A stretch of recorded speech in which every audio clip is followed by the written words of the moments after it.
Cotton is critical to Alabama's economy. The state produces more than 500,000 bales each year, worth more than $140 million.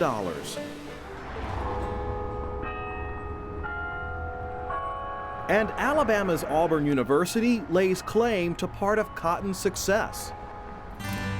The university's old rotation is home to the world's oldest ongoing field research on cotton production. Test plots here were first planted in 1896, a time when cotton farmers thought taking their fields down to bare soil was the best planting practice. They were real proud of the way they buried all the crop residue and left the fields bare and no weeds. But in the meantime, there's a lot of soil erosion that went on. All the nutrients were washing down in the creeks. For more than a century, plant scientists here have manipulated conditions to test theories on field conditions that directly impact cotton harvests. The big improvement that we've seen is when we go ahead and plant a winter cover crop. Keep something green here year-round, keep those roots growing and keep the soil from washing away. Somewhere around in here. The continuity of research has also allowed students to take a hands-on approach in evaluating things like the impact of crop rotation, field moisture, and plant nutrients. And some plots are taller and more lush. This one's got a lot more compared to all the other ones, most other ones.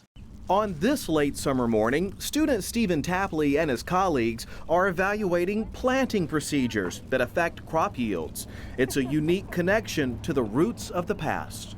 It's neat to know that 100 years ago people were doing the same thing on the same spot. But the work here is not just historic comparison. Information gleaned from these research efforts makes its way to county extension agents who work directly with farmers in the field. Tom Ingram is one of those farmers. He's been working his land for more than a half-century, often utilizing research that's come directly from the university field studies.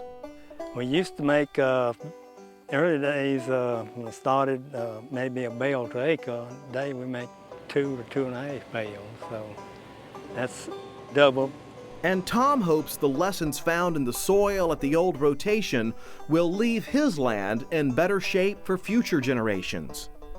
I plan to leave it in better condition for my son when they take over than it was when I started. Auburn's research in testing better methods to improve yields is something the university says touches on a belief that agriculture is critical to our nation. And that notion goes back as far as Thomas Jefferson. Thomas Jefferson felt like and said that those who cultivate the soil are the sturdy yeomen that form the backbone of the republic.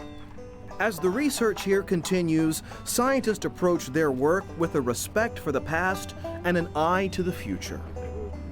Just dispelling the notion about that cotton itself is hard on the soil, or that you couldn't grow cotton continuously. I think we've proven that if you do it the right way, with the winter cover crops and use the other recommended practices, you can keep growing cotton.